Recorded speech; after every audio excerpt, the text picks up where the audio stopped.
Assalamualaikum warahmatullahi wabarakatuh. Pertama-tama saya ucapkan terima kasih kepada dosen pengampu mata kuliah Keuangan Publik Islam, Bapak Andi Rio Makulau Wahyu. Izinkan saya memperkenalkan anggota kelompok kami yang beranggotakan Reski Mahmud Alia Rusadi dan dengan saya sendiri Melisa Alia Putri. Kami akan menjelaskan materi tentang aplikasi kasus kebijakan fiskal di negara-negara muslim. Yang pertama yaitu kebijakan fiskal dalam ekonomi Islam. Terdapat beberapa definisi yang telah dirumuskan oleh para ahli terkait dengan pengertian kebijakan fiskal. Adapun di antaranya, menurut Manan dalam Gus Fahmi 2007, kebijakan fiskal adalah langkah pemerintah untuk membuat perubahan dalam sistem perpajakan atau dalam pembelanjaan yang bertujuan untuk mengatasi masalah-masalah ekonomi yang dihadapi negara. Dari semua definisi-definisi, pada intinya merujuk pada penetapan kebijakan perpajakan yang merupakan unsur penerimaan pemerintah dan penetapan kebijakan pengeluaran pemerintah untuk memastikan tercapainya target ekonomi dan pembangunan yang telah ditetapkan. Selanjutnya, kebijakan fiskal di negara-negara muslim. Yang pertama, permasalahan yang dihadapi negara Islam. Pada saat ini, banyak negara Islam di dunia ini yang masih terbelakang, baik dari sisi ekonomi maupun teknologi. Jarang dijumpai temuan-temuan baru yang dihasilkan oleh negara-negara Islam. Banyak negara Islam yang mengabaikan pentingnya riset dan penelitian dalam sains dan teknologi. Selain itu, strategi pembangunan yang diterapkan seringkali kurang komprehensif dan tidak memperhatikan kekuatan yang dimiliki oleh negara yang bersangkutan, sehingga gagal membangun keunggulan dan kemampuan daya saing. Yang kedua, aplikasi kebijakan fiskal di negara-negara muslim. Dalam sebuah studi, untuk menguji apakah kebijakan fiskal yang dilakukan di Timur Tengah, Afrika Utara, dan Asia Tengah mendukung siklus bisnis atau tidak, ditemukan bahwa kebijakan fiskal efektif secara signifikan dalam mendukung dunia usaha pada saat kondisi perekonomian sedang menggembirakan. Tetapi pada saat kondisi perekonomian kurang konduktif, kebijakan fiskal yang diambil tidak secara signifikan mampu mendukung siklus bisnis.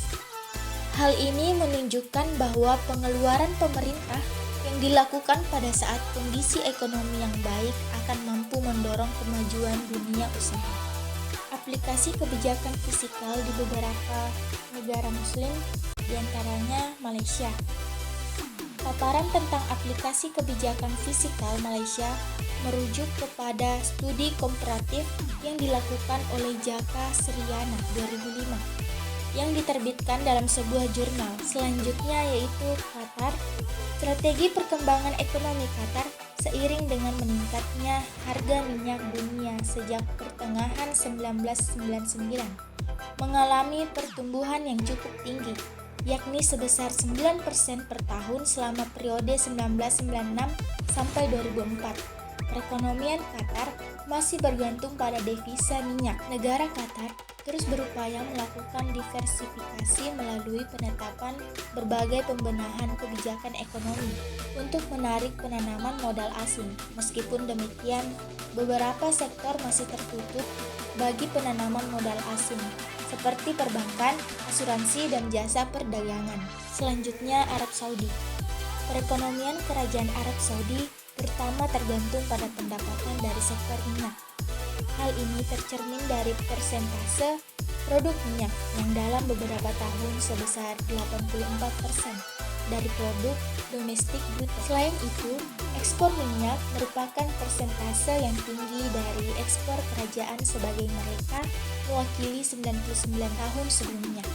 Selanjutnya, Uni Emirat Arab. Pendapatan utama pemerintah berasal dari penerimaan bukan pajak, karena tidak adanya pajak yang dipungut dari pendapatan atau keuntungan. Pajak hanya dikenakan karena impor dan beberapa biaya pelayanan publik seperti kesehatan dan komunikasi. Selanjutnya, Brunei Darussalam. Penerimaan Brunei Darussalam berasal dari pajak dan non-pajak. Di negara Brunei, tidak terdapat pengenaan pajak langsung pribadi pada masyarakat, walaupun terdapat pajak pada perusahaan. Selanjutnya, Kuwait. Pada dasarnya, penerimaan terbesar Kuwait adalah sumber minyak bumi. Namun, sumber dari anggaran negara dibedakan dua jenis, yaitu pendapatan utama, pendapatan yang wajib dikumpulkan publik, dan pendapatan ekonomis, pendapatan yang dikumpulkan oleh negara atas kepemilikan kekayaan negara dalam menawarkan pelayanan dan proyek. Selanjutnya, Pakistan. Dalam sebuah makalah yang ditulis oleh Munawar Iqbal tahun 1995, dinyatakan bahwa Pakistan telah dilanda masalah anggaran yang serius sepanjang sejarah. Meningkatnya pengeluaran, stagnasi pendapatan, defisit anggaran yang permanen, dan ketergantungan yang berlebihan pada pinjaman yang semakin mahal telah menjadi tren karakteristik keuangan publik di negara itu. Baik, itulah tadi materi tentang aplikasi kasus kebijakan fiskal di negara-negara muslim. Terima kasih. Assalamualaikum warahmatullahi wabarakatuh.